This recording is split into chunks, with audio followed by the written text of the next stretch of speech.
আমরা ম্যাথ 3 তে ত্রিভুজ নিয়ে বিস্তারিত আলোচনা করব এবং সাথে কিছু অঙ্ক করার চেষ্টা করব ইনশাআল্লাহ। তিনটি বাহু এবং তিনটি কোণ রয়েছে, তাকে আমরা কি বলতে পারবো? ত্রিভুজ বলতে পারি।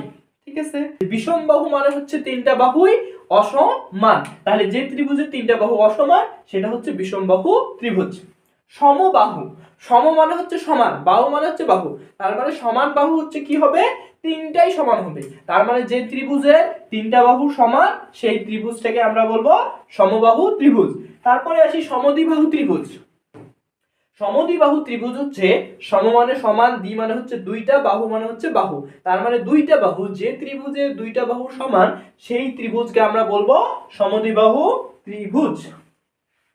তার মধ্যে যেটা বিশেষ পার্থক্য সেটা হচ্ছে সমকোণী হচ্ছে 90 ডিগ্রি, 90 ডিগ্রি থেকে ছোট হলেই সূক্ষ্মকোণী, 90 ডিগ্রি থেকে বড় হলেই